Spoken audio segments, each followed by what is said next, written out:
오늘의 말씀은 열왕기상 8장 22절에서 30절까지의 말씀입니다. 솔로몬이 여호와의 제단 앞에서 이스라엘의 온 회중과 마주서서 하늘을 향하여 손을 펴고 이르되 이스라엘의 하나님 여호와여, 위로 하늘과 아래로 땅에 주와 같은 신이 없나이다. 주께서는 온 마음으로 주의 앞에서 행하는 종들에게 언약을 지키시고 은혜를 베푸시나이다. 주께서 주의 종 내 아버지 다윗에게 하신 말씀을 지키사 주의 입으로 말씀하신 것을 손으로 이루심이 오늘과 같으니이다. 이스라엘의 하나님 여호와여, 주께서 주의 종 내 아버지 다윗에게 말씀하시기를 네 자손이 자기 길을 삼가서 네가 내 앞에서 행한 것 같이 내 앞에서 행하기만 하면 네게서 나서 이스라엘의 왕위에 앉을 사람이 내 앞에서 끊어지지 아니하리라 하셨사오니 이제 다윗을 위하여 그 하신 말씀을 지키시옵소서. 그런즉 이스라엘 하나님이여, 원하건대 주는 주의 종 내 아버지 다윗에게 하신 말씀이 확실하게 하옵소서. 하나님이 참으로 땅에 거하시리이까 하늘과 하늘들의 하늘이라도 주를 영납하지 못하겠거든 하물며 내가 건축한 이 성전이오리이까. 그러나 내 하나님 여호와여, 주의 종의 기도와 간구를 돌아보시며 이 종이 오늘 주 앞에서 부르짖음과 비는 기도를 들으시옵소서. 주께서 전에 말씀하시기를 내 이름이 거기 있으리라 하신 곳 이 성전을 향하여 주의 눈이 주야로 보시오며 주의 종이 이곳을 향하여 비는 기도를 들으시옵소서. 주의 종과 주의 백성 이스라엘이 이곳을 향하여 기도할 때에 주는 그 간구함을 들으시되 주께서 계신 곳 하늘에서 들으시고 들으시사 사하여 주옵소서. 아멘. 어제 본문에서는 솔로몬이 성전을 하나님께 바치며 연설한 이른바 성전 봉헌사가 기록되었습니다. 성전 건축은 하나님의 주권적 섭리의 결과이며 하나님이 이스라엘에게 베푸신 은혜의 결과였음을 강조하는 솔로몬의 성전 봉헌사에 이어서 이제 22절부터 53절까지는 성전 봉헌에 즈음한 솔로몬의 기도가 기록되고 있습니다. 이 기도는 내용상 크게 두 부분으로 나누어지는데, 먼저 오늘 본문인 22절부터 30절까지는 서론적인 기도 부분이고, 이어 31절부터 53절까지는 성전과 관련해 하나님께 기도하는 자들이 처한 7가지의 특별한 상황을 전제한 본격적인 기도 부분입니다. 기도의 서론적인 부분인 오늘 본문에서 솔로몬은 먼저 하나님이 어떠한 분인지를 분명하고 올바르게 인식하며 기도합니다. 솔로몬은 하늘과 땅에 주와 같은 신이 없다는 말로 하나님은 절대적이고 유일하시다는 고백으로 기도를 시작하고 있습니다. 22절에서 24절입니다. 솔로몬이 여호와의 제단 앞에서 이스라엘의 온 회중과 마주서서 하늘을 향하여 손을 펴고 이르되 이스라엘의 하나님 여호와여, 위로 하늘과 아래로 땅에 주와 같은 신이 없나이다. 주께서는 온 마음으로 주의 앞에서 행하는 종들에게 언약을 지키시고 은혜를 베푸시나이다. 주께서 주의 종 내 아버지 다윗에게 하신 말씀을 지키사 주의 입으로 말씀하신 것을 손으로 이루심이 오늘과 같으니이다. 여호와의 제단 앞에 선 솔로몬은 이스라엘 온 회중을 마주보며 하늘을 향해 손을 펴고 기도합니다. 이것은 솔로몬 한 개인으로서가 아니라 이스라엘 전체의 대표자로서 기도한다는 의미입니다. 또한 두 손을 드는 것은 왕으로서가 아니라 온전히 하나님의 은혜만을 의지하는 피조물임을 고백한다는 뜻입니다. 즉 솔로몬의 기도를 통해 이스라엘 온 회중이 하나님의 은혜를 간구하며 나아가는 것입니다.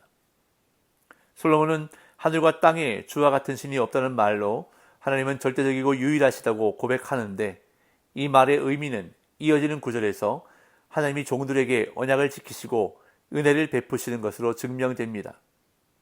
사람은 모든 약속을 다 지킬 수 없지만 하나님은 모든 약속을 지키실 뿐 아니라 거기에 더하여 약속을 어긴 자들을 회복시키시는 은혜까지 베푸시는 절대자이십니다.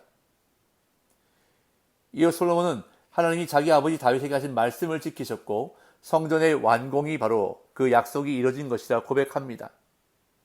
이처럼 성전을 세운 것은 다윗과 솔로몬의 힘이 아니었습니다. 하나님이 다윗에게 주신 약속을 이루신 하나님이 행하신 일이었습니다. 그렇게 솔로몬은 이 사실을 먼저 고백한 다음 이 사실에 의지해서 하나님의 은혜를 구하는데, 앞으로도 다윗 언약을 지켜달라고 간구합니다. 25절 26절. 이스라엘의 하나님 여호와여, 주께서 주의 종 내 아버지 다윗에게 말씀하시기를 네 자손이 자기 길을 삼가서 네가 내 앞에서 행한 것 같이 내 앞에서 행하기만 하면 네게서 나서 이스라엘의 왕위에 앉을 사람이 내 앞에서 끊어지지 아니하리라 하셨사오니 이제 다윗을 위하여 그 하신 말씀을 지키시옵소서. 그런즉 이스라엘의 하나님이여 원하건대 주는 주의 종 내 아버지 다윗에게 하신 말씀이 확실하게 하옵소서. 솔로몬은 하나님이 다윗에게 하신 약속의 내용을 언급하며 그 약속을 지켜달라고 간구합니다.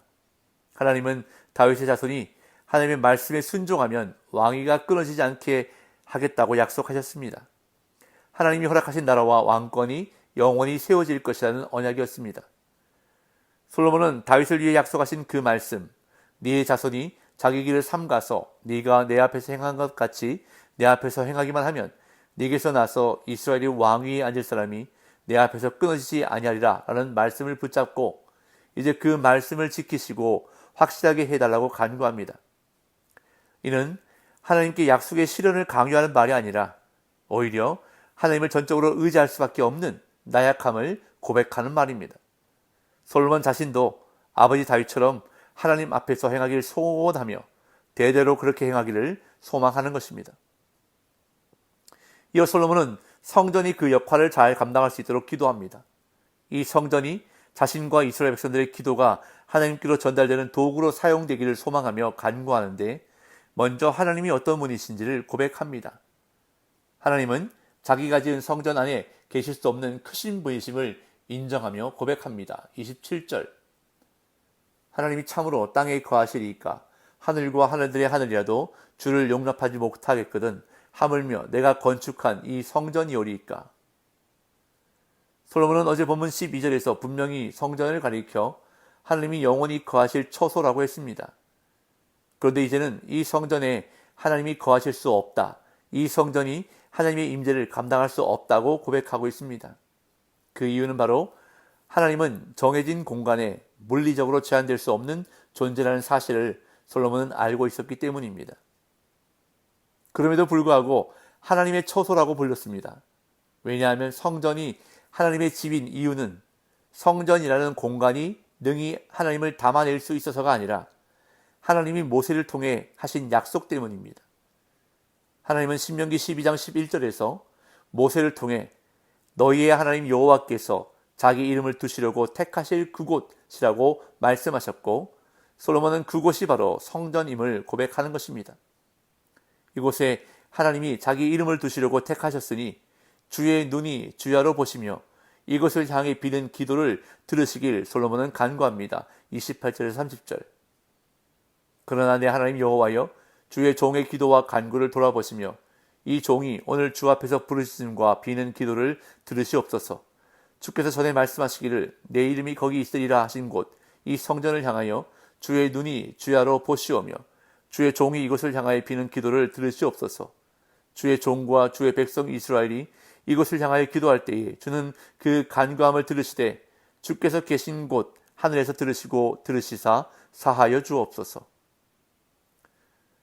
솔로몬은 하나님이 그 이름을 성전에 두시겠다 하신 약속을 붙들고 이 성전이 자신과 백성들의 기도가 하나님께로 전달되는 도구로 사용되기를 소망합니다.